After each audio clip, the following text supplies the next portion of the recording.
Chapter 11. 10 Virtues. Giving. Virtue. Then renunciation. Wisdom and energy come to 5. Patience, truth, resolution, love, with equanimity. These are 10. The Buddha's words. Buddhahamsa 2, volume 76. There are 3 qualities in our makeup that help meditation: generosity, moral conduct, and loving kindness. They are not the only ones. There are others that are essential ingredients of any spiritual life and need to be cultivated.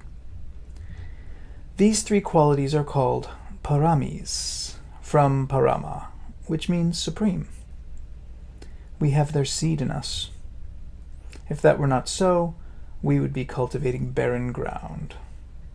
But we do have the potential of these qualities in us, so there's something we can do. Unless we are willing to apply ourselves, though, we are not going to achieve a strong and secure mind, which can be master of its own destiny. We are always going to be dependent upon the emotions and goodwill of others, upon our surroundings and our comforts. As long as we are dependent upon any or all of these, we are slaves to them. To be a slave is not a very pleasant way of living. It involves a lot of fear. Everybody has some fears, but to be dependent upon other people for their outer circumstances makes it quite impossible to have freedom of thought and action. Such freedom can eventually liberate us. That doesn't mean we do what we want. Freedom of thought means a person is an independent thinker, capable of original thoughts, and can determine his or her own course of action.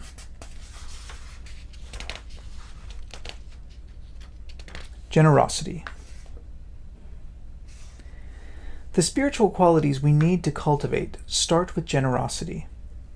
The one at the top of the list is the one that opens the door. It doesn't mean that the others are less important, but unless the first one has been cultivated, that particular pathway has not opened up yet. We have to enter a path somewhere, and it is the first step, or the first quality, that gives us our start. The Buddha talked about 3 different kinds of generosity: the beggarly kind, the friendly kind, and the princely or kingly kind. The beggarly kind of generosity is when one gives away what one doesn't want anyway, the things that are cluttering up the house, and one wants to tidy up.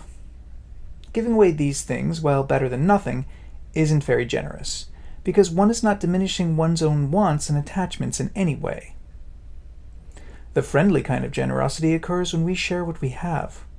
We share it with as many people as come into our orbit. We give away evenly, keeping some and giving away some. The princely kind occurs when we give away more than we keep. Pretty rare, isn't it? Most people don't do that. Giving needs to have the right motivation behind it. If one gives in order to get whatever one is after, merit, appreciation, gratitude, it doesn't work. It's a contradiction in terms. One doesn't give in order to get. One gives in order to give. Only when one investigates this and inquires into it does one see that quite clearly. If one gives in order to give, one is certain to get, namely happiness, satisfaction, peace of mind, contentment. One may give because one feels that one has more than one needs. One may give because one feels that others need to share in one's own wealth and prosperity. One may give because there's compassion in one's heart. The Buddha gave out of compassion. Generosity doesn't apply only to giving things away. Not everybody has material possessions to give away, although most of us do.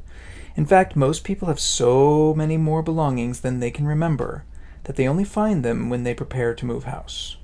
We own so many things for day-to-day use in the household that it would be possible to give away most of them and still have enough. But that's not the only kind of giving there is.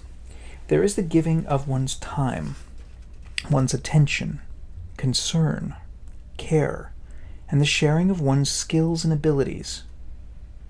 That's an important giving, and it's done on a large scale by governments and foreign aid agencies. But the thing that's wrong with that is that perhaps the people who actually do the work aren't in it to practice generosity, but are doing it because they are getting paid for a job. So it is a commercial enterprise. But giving away one's skills and ability without any thought of getting something in return is compassionate giving. The Buddha gave his Dharma out of compassion. That way of giving has gain in it. The more one gives out of compassion, the more compassion one necessarily has to have. It's obvious and logical, yet hardly anyone considers this aspect.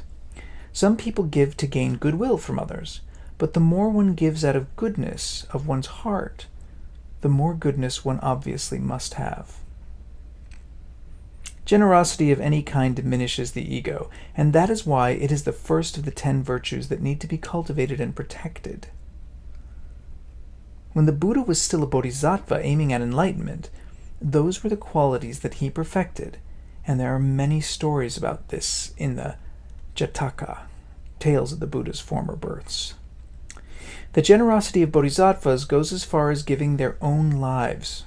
Giving one's life for others is the greatest generosity.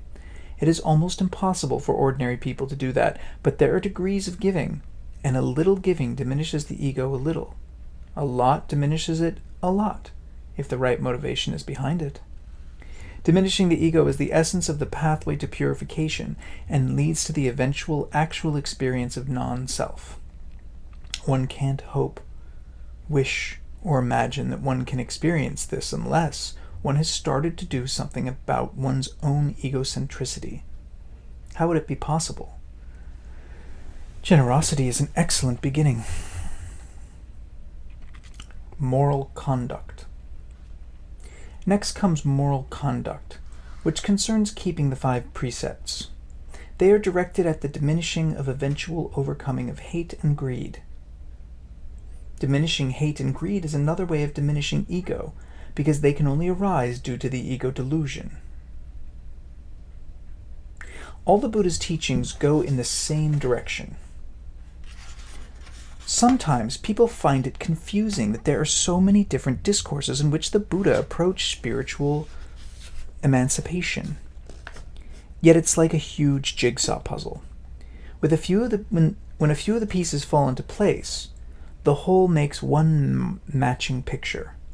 The whole of the Dhamma is directed first towards getting the ego down to manageable size, and then eventually getting rid of it altogether. Following and keeping the precepts is part of the picture. When we don't hurt living beings, hate is eliminated from the heart. We can only kill or hurt what we dislike.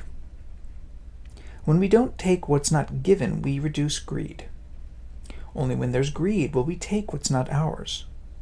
The same goes for sexual misconduct. Wrong speech can be due to either greed or hate.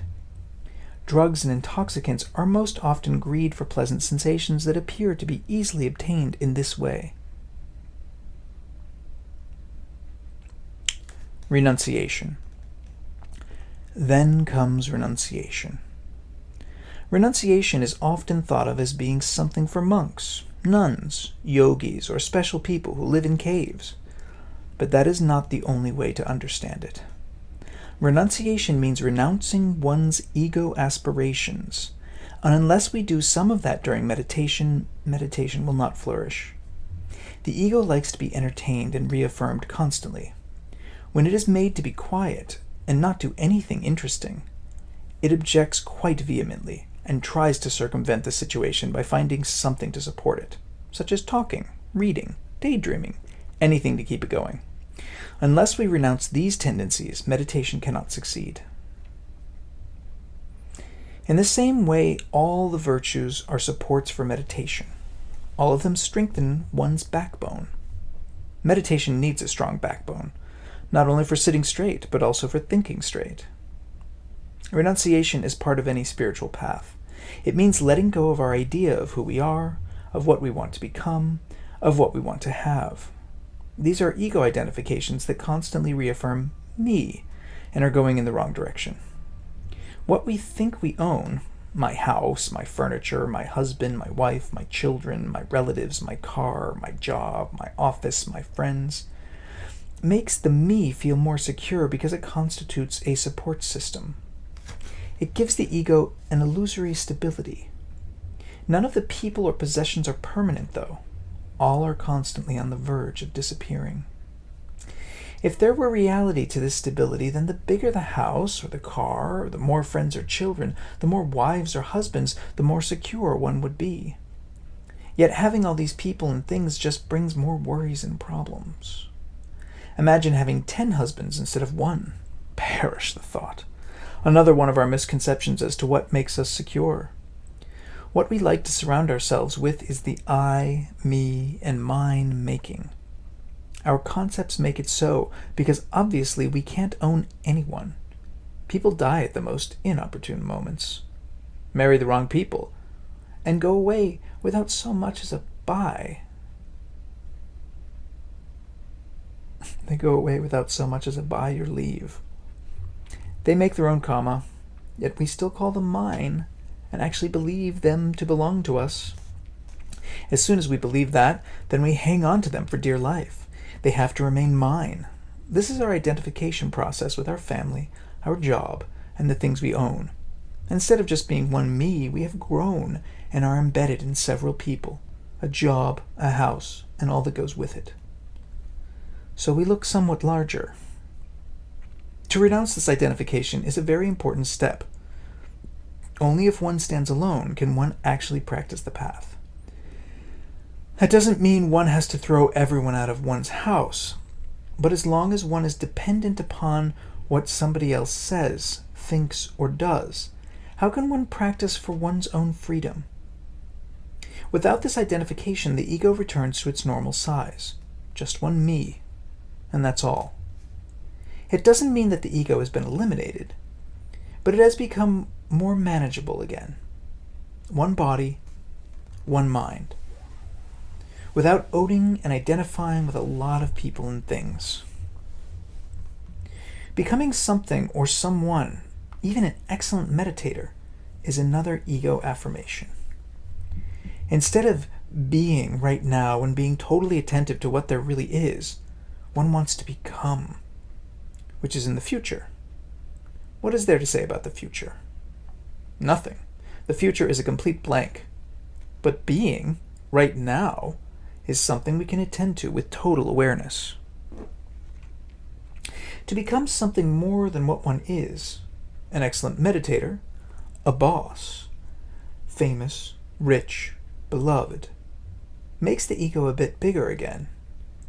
Becoming isn't useful. Being is. That's the ego down to manageable size again. We can actually be aware of being, but we can't be aware of what we're going to become. It's not there. It's daydreaming. It's hoping and wishing. Something else we can renounce. As part of the letting go process, we can renounce our possessions, our identifications, and our becoming. If we don't let go in daily living, it is very difficult to let go in meditation. In meditation, we must let go of thinking, hoping, judging, expecting, desiring, comforts. We have to let go if we want to meditate, so we need to practice it at other times also. It doesn't mean we have to throw away our possessions or our family. It just means throwing away our identification with them. Renunciation can take diverse forms. It can be self-discipline, such as getting up a little earlier than usual, renouncing one's inclination to be more comfortable. Renunciation can take the form of not always eating when one feels like it, but waiting until there is real hunger. When we come to the end of life, we have to renounce everything. We can't take with us any of the possessions or people we call mine. We can't even take with us the body we call mine. We might as well learn something about death before it comes. This is why the death moment is so often a struggle.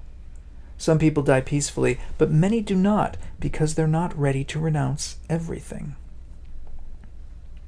Previously, they hadn't given this any thought. Everything we cling to is a hindrance.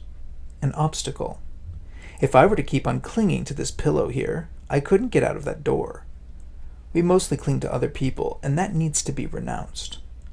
It doesn't mean getting rid of the people, it means getting rid of our clinging attitude towards them, which is the biggest hindrance. Unless we take some steps in that direction, meditation is going to be hindered in the same way, because we are going to keep on clinging to our thoughts, our hopes, and our wishes. We can remain in the same house, wear the same clothes, look the same way, and yet have renounced some of our strongest attachments. That doesn't mean we no longer love our family. On the contrary, love without attachment is the only kind of love that has no fear in it, and is therefore pure. Love with attachment is a fetter. It consists of waves of emotion and usually creates invisible iron bands. Real love is love without clinging. It's giving without expectation. It's standing next to, rather than leaning on. Wisdom. To find the right direction in life, we need the next virtue of wisdom. Its counterpart is faith. Faith and wisdom need to act together. The Buddha compared faith to a blind giant who meets a small, sharp-eyed cripple called wisdom. Faith says to wisdom, "I'm very strong, but I can't see where I'm going. And you're very weak, but you have very good eyes. Come and ride on my shoulders. Together we'll go far." Blind faith can move mountains, but unfortunately it doesn't know which mountain to move. Wisdom is absolutely essential to point the way. It has the sharp eye of inner vision. Wisdom is an interesting factor because it isn't something we can learn. Rather, it arises from inner purification. Wisdom takes 3 steps. The first one is learning, which creates knowledge.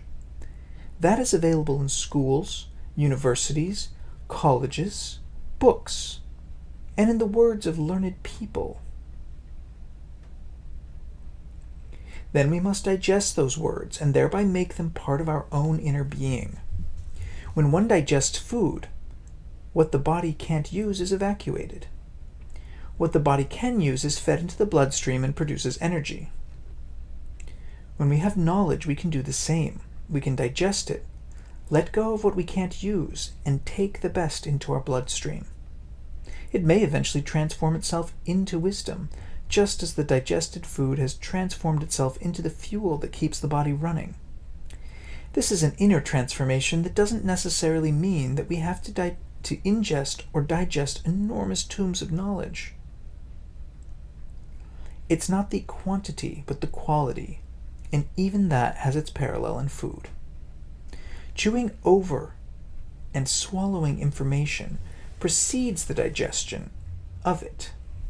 Interaction is involved, and this is an essential part of growth, just as physical's food, rightly used, is essential for growth.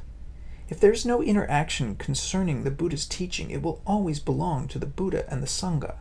It will never be one's own, even though one may repeat it over and over again. Unless one has chewed, swallowed, and digested the information, it cannot transform into inner wisdom. The more wisdom we have, the easier it is to lead a harmonious life without too many ups and downs. Lack of wisdom gets us into situations from which we have to extricate ourselves with a great deal of difficulty. Sometimes we might not be able to get out for some time. With wisdom, we don't get into difficulties in the first place. If wisdom has faith as its support, then it becomes extremely strong. The giant faith has complete confidence and cannot be shaken. When the sharp eyes of wisdom go along with it, that brings one to the goal. Wisdom alone sometimes takes on a two-sided quality. It can see both sides of the same question or problem. It doesn't have the inner commitment that faith provides. Faith doesn't need to rest in some outer agency. A faith that does depend on an outer agency is shaky, because it needs that agency to exist in a way that can be proved and can't be doubted. Nobody is allowed to cast any doubts, whatever one believes in. The most effective of faiths is faith in one's own ability to reach the highest state. In addition to that, faith may arise that one has found the right path. Here it means unshakable faith in the Dhamma, together with sharp-eyed wisdom.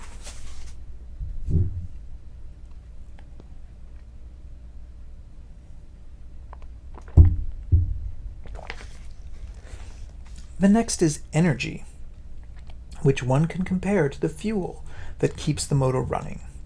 In our case, we need to generate it ourselves. It's also one of the 7 factors of enlightenment, so you can see its importance. Energy can be directed in many ways. One can expend a lot of energy in becoming a millionaire, or in building a house, or in getting the better of another person. Anything we do requires energy. Energy can also make us restless. It can keep us running from one activity to another, or from one thought to another. It can carry us from one side of the world to the other, trying to find something satisfying. It has a negative quality if it isn't used properly. It isn't wholesome in itself. It's just fuel for which we have to provide the right kind of vehicle. The Buddha speaks about 5 spiritual faculties and compares them to a team of horses pulling a wagon, with 1 lead horse and 2 pairs. The horse out in front is mindfulness, and it can go as fast as it wishes. It doesn't have another to balance with. Mindfulness is the lead. It is first and foremost. Without it, the wagon couldn't get started, but the other 2 pairs have to balance with each other. The first of the 2 pairs is energy, which has to balance with concentration.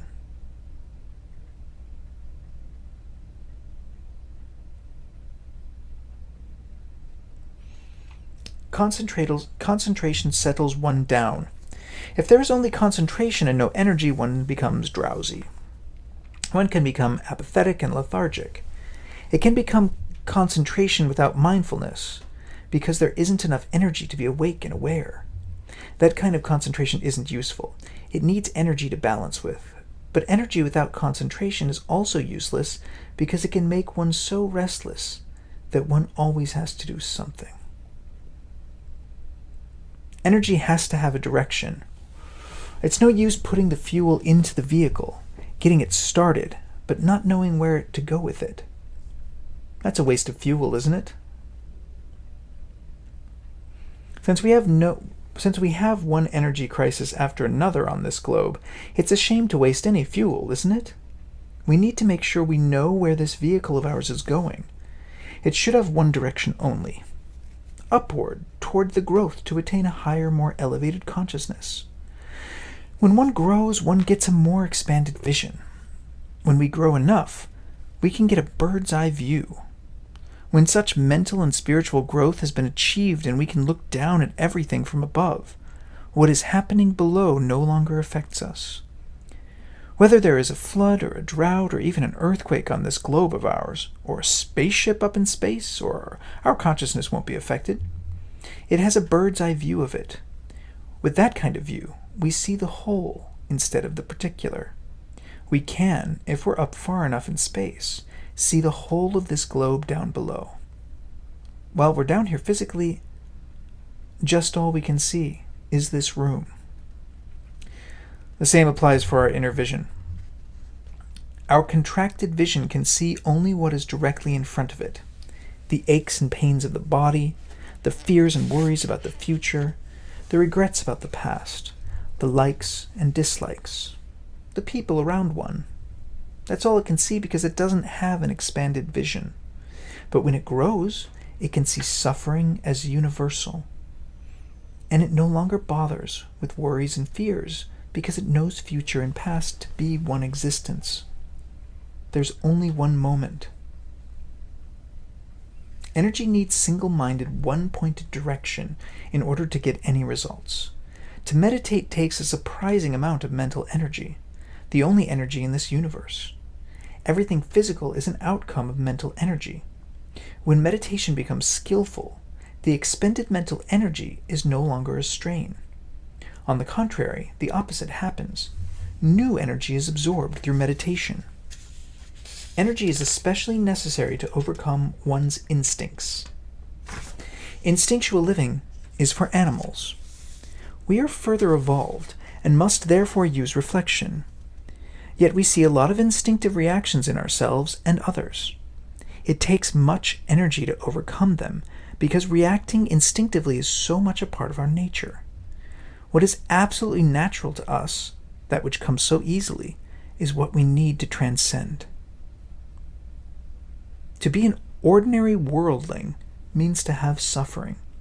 To transcend being an ordinary worldling means to become a noble one, Ayya, on the way to liberation. To overcome our natural way of living and reacting as a worldling needs a lot of energy. We need energy for anything we do. Determination gets us started, but energy keeps us going. Only if we know our direction will we be able to maintain it without flagging. People who are able to do so usually accomplish much more than others that are great and are greatly admired. This is nothing to marvel at. These are people with well-directed energy. And that's halfway through the 10 virtues, and I think that's enough for tonight. I will do the other 5 tomorrow.